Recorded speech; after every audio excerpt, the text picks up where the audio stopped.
হা বাপ, হাসতে হাসতে হারাম খায়, হাসতে হাসতে। সংসারে অভাব ছিল না, চলতো এমনি। আপনি শুধু শুধু সুদে টাকা নিয়ে ফোলাগারে বিদেশ পাঠাইছেন।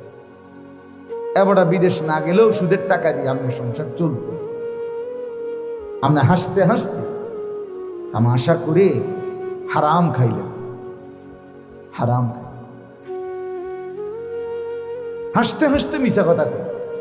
সত্য কথা বললে হয়তো 3 টাকা লাভ হইতো, অন মিশা কথা কনে 6 টাকা লাভ হয়েছে। এর দূরের 3 টাকা বেশি লাভ হয়েছে, কিন্তু আগের 3 টাকা দিয়েই সংসার চলত। শুধু শুধু মিথ্যা কথা বলে আরো 3 শতক জমি আমনে চাচার থেকে আরেক বাইর থেকে মিথ্যা কথা কইরা, বাটফারি কথা কইয়া আরো 5 ঘন্টা জমি, 3 ঘন্টা জমি, 5 শতক জমি নলে বাড়াইয়া লইছে নারী। এমনিতেই আপনার আগে 25 শতক আসিল, অন্য হইলে বাটফারি করে আরো 5 শতক বাড়ছে 30 শতক। আসলে আপনার জিফুতের আপনার হালাল 25 শতক দিয়েই চলতো। আপনি শুধু শুধু এই 5 শতক জোড়া দিয়া আপনি 30 শতকের সারি করে নিন।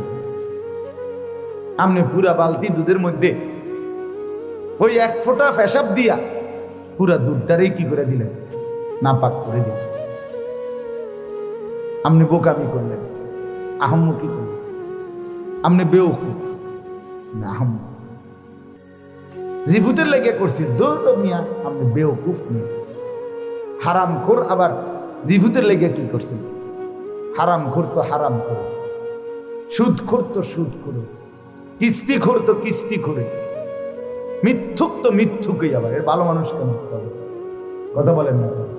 এ তো বাটপার তো বাটপার, সিটার তো সিটার। সিটার ভূতের লেগেও যদি করে তো তাও সিটার, আরেক বেটার লেগে করলো ওটা কি? সিটার তো সিটার, বাটপার তো বাটপার, হারাম উপার্জনকারী, অবৈধ উপার্জন। ক্ষতি করলেন নিজের, বোকামি করলেন, আহম্মুখী কাজ করলেন। এমনিতেই চলবে, এমনিতেই ছেলে ফেলছে। আল্লাহ তাআলা কোরআনুল কারীমের মধ্যে বারবার বলছে, লা তাকতুলু আওলাদাকুম খাশিয়াতা ইমলাকিন। রব্বুল আলামিন বলে, বান্দা সন্তানাদিদেরকে অভাব আর দারিদ্রতার ভয়ে ধ্বংস করো না, হত্যা করো না। নাহনু নারযুকুকুম ওয়া ইয়্যাহুম, আমি রব্বুল আলামিন ওয়াদা দিলাম, আমি আল্লাহ তোমাদেরকেও রিজিক দেব, তোমাদের সন্তানাদিদেরকেও শতভাগ রিজিক দেব।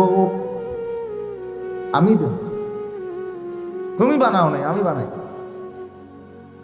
তোমার দাদার পরে তোমারে খাওয়াইতে আসছি, তোমার পরে বুঝি তোমার ফুতেরে খাওয়াইতে পারতাম না। তুমি এরকম বেকুব এলাকা, এটা বুঝলে না? কথা বলেন না কেন? আমার দাদা মরার পরে আমার বাপ খায় নাই, কথা কন না? আমার দাদা মরছে যেদিন আমার বাপও মরছে সেদিন, না না, আমার দাদা মরার বহু পরে, আমার দাদার মৃত্যুর 20-25 বছর পরে আমার আব্বা মারা গেছে। তো আমার আব্বা এর পরে খাইলো কেন? আর আমার আব্বা মারা গেছে আজকে 8 বছর হয়, তো আমি খাইছি না। তাইলে কেন মিথ্যা বলার কি দরকার ছিল? আমরা 5 ভাই, আমার আব্বা আমাদেরকে ঘর করে দিয়ে যায় নাই। আমার আব্বার মৃত্যুর পরে আমাদের 5 ভাইয়ের এখন আলাদা আলাদা ঘর আছে, বিল্ডিং, টাইলস ওরা, সোফাও আছে, ফ্রিজও আছে, চায়ের কাপ, নুনের বাড়ি, খেতা বালিশ, লোড়া বদনা, কম্বল, লেপ, চাদর, তোষক, বালিশ, হ্যাঁ, ফুলকপি, বাঁধাকপি, ধনিয়া, কাঁচামরিচ, পাঙ্গাস, তেলাপিয়া, এটি আমরা বড় বাজার না, এই ঘুরে গেলে এই বাজার। আজকে ফুলকপি, কালকে বাঁধাকপি, আজকে লত সিম, কালকে ছোট সিম। এই আয়, কি দরকার ছিল? কি দরকার ছিল দুনিয়াকে এইভাবে কারাকারি করা, হারাম নিয়ে এরকম কারাকারি করা? কোনো দরকার ছিল না। ভুল করেছে, বোকামি করেছে। হারাম রোজগার যারা করছেন বা করেন, তওবা করেন। এখন বেঁচে থাকতে তওবা করলে মাফ পাইতে পারেন। কিন্তু মৃত্যুর সময়, মৃত্যুর পরে তওবা করলে মাফ পাবেন না। আমনের তওবা আমনের ফুতে করলে হইতো না। মজার বিষয় হইল এটা। তওবা মানে এটা কাজা নামাজ না যে আমার আব্বার হজটা আমি করে রাখছি, হ্যাঁ আমনের গুনাহ আমনের ফুতে তওবা চাইলে হইতো না, আমনে চাইতে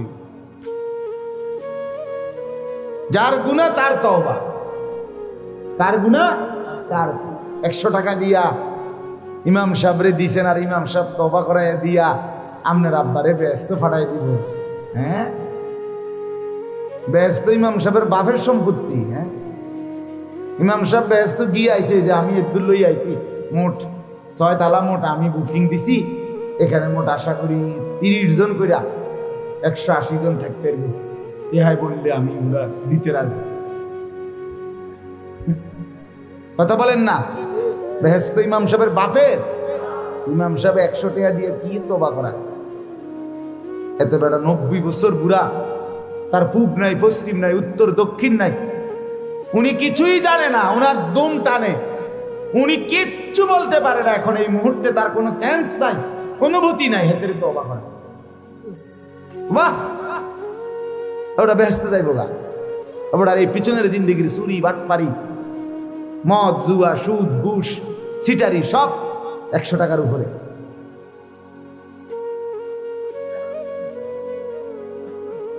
দোস্ত আমার, বাপ আমার, বন্ধু আমার, চাচারা, কোরআনুল কারীমের মধ্যে আল্লাহ তাআলা তওবা করা এভাবে বলেন, ওয়াল্লাযীনা ইযা ফাআলু ফাহিশাতান আও যালামু আনফুসাহুম যাকারুল্লাহ ফাস্তাগফারু লিযুনুবিহিম ওয়া মান ইয়াগফিরুয যুনুবা ইল্লাল্লাহ ওয়ালাম ইউসিররু আলা মা ফাআলু ওয়া হুম ইয়ালামুন। রব্বুল আলামিন বলেন, আমার মুমিন বান্দা তারা, আমার জান্নাতি বান্দা তারা, আমার মুত্তাকি বান্দা তারা যখন কোনো অশ্লীল অন্যায় এবং পাপ জুলুম করে ফেলে, সাথে সাথে যাকারুল্লাহ, আমি আল্লাহকে স্মরণ করে।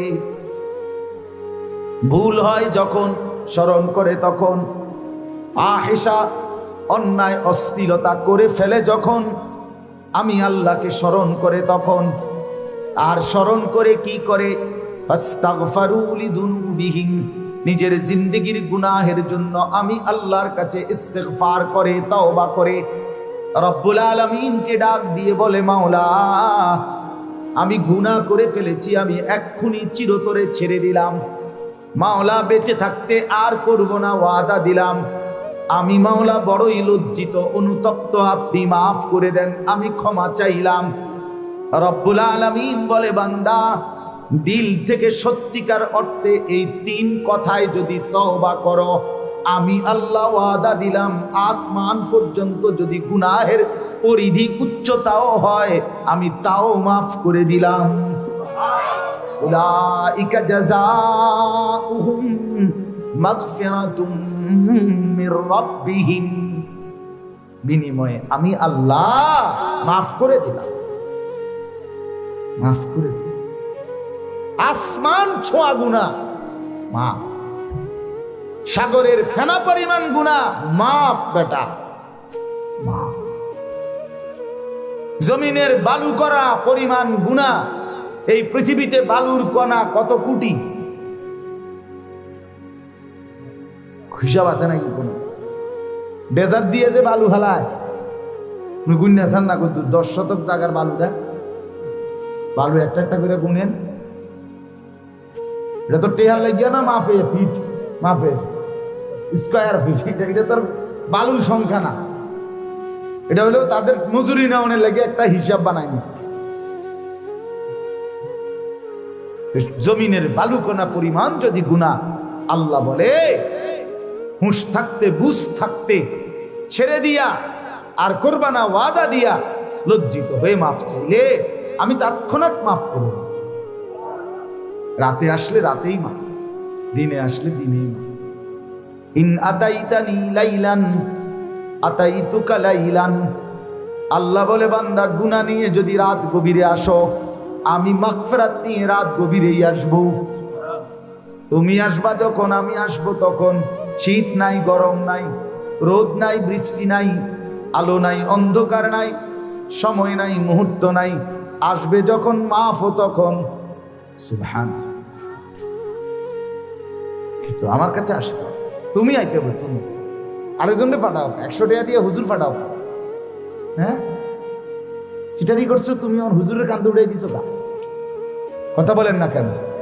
মিথ্যক ওজনে কম দিলে তুমি অনগে ইমাম সাহেবের কান্দে উড়াই দিছো, হুজুর মাফ করাই দেন। কি ঘটনা কি? সুদ খাইলেন আমনে, মুসিবত উড়ে দিলেন না আমার কান্দে। কি দা? আরে কি কারবারে না, আমি কে তো বেকুব আমনের এই সব পোজা কান্দে লইতাম। কি ঘটনা কি? আল্লাহ আমাদেরকে মাফ করে দেন। অতএব বাপ বুঝতে শিখেন, খামখেয়ালি করবে। ছেলেরা তোমাদেরকেও বলি, বন্ধু খামখেয়ালি করো, খামখেয়ালি করো। নাই ও চিরেই দেবে। একটু অভাবে পড়ে দেখো, কেউ নাই। একটু অসুস্থ হয়ে দেখো, দীর্ঘমেয়াদী, কেউ নাই। একটা অ্যাক্সিডেন্ট হয়ে দেখো, বন্ধুরা ধোকা, কেউ নাই। আস্তে আর সব চলে গেছে। মোবাইল টিপতে পারবা, বন্ধু পাইবা। চিপস খাওয়াইতে পারবা, চটপটি খাওয়াইতে পারবা, বন্ধু পাইবা। বন্ধু টাকা খরচ করতে পারলে বন্ধু নামের কিছু শয়তান ইবলিস সঙ্গে পাইবা। টাকা নাই, তোমার দিকে কেউ থুতু মারবে না, থুতু মারবে না। এরা মূলত তোমার বন্ধু না, এরা মূলত তোমার পকেটের বন্ধু। এরা মূলত তোমার দোস্ত না, এরা মূলত তোমার টাকার দোস্ত। এরা তোমারে নষ্ট করে পচাইয়া, দুর্গন্ধ ছুটাইয়া এরপরে ছেড়ে দিবে। তোমারে চরিত্রহীন বানাইতে বানাইতে যেদিন মদখোর, মাতাল, জুয়ারি, নারী লোভী, জিনার ব্যভিচার, যেদিন তুমি আইসা বলতে পারবা বন্ধু আজকে চূড়ান্ত অপকর্ম করছি, সেদিন তোমাকে বাহাবা দিবে। যা বন্ধু, এটাই তো চাইছিলাম, অপেক্ষায় ছিলাম কোন দিন পুরা নষ্ট হবি। আজকে পুরা নষ্ট হলি, আজ পৌঁছে গেল। এখনকার অধিকাংশ বন্ধু নামের শয়তান এটাই চায়। শয়তান এদেরকে নিয়ম দেয়, তুই এই ছেলেটাকে নষ্ট করে দিবি, তুই এই ছেলেটাকে জুয়া খেলায় অভ্যস্ত করে দিবি, তুই এই ছেলেটাকে নারীর ফান্দে ফেলে দিবি, তুই এই ছেলেটাকে মদের আড্ডায় দিয়ে দিবি। আহা, কত বাবার স্বপ্নের, কত মায়ের সাধনার সন্তান অকাতরে অনাদরে চোখের সামনে নষ্ট হয়ে যাচ্ছে। মা সারাটা জীবন কষ্ট করছে, 26 বছর বাপ বিদেশ করে আইছে, আইয়া দেখে সন্তান চেহারা শুরুতে মানুষের শুরুতে। বেচারা তো সারাটা 20টা বছর বেচারা মাথার ঘাম পায়ে ফেলে টাকা কামাই করে কষ্ট করে এই জিভুতের লেগাইছে।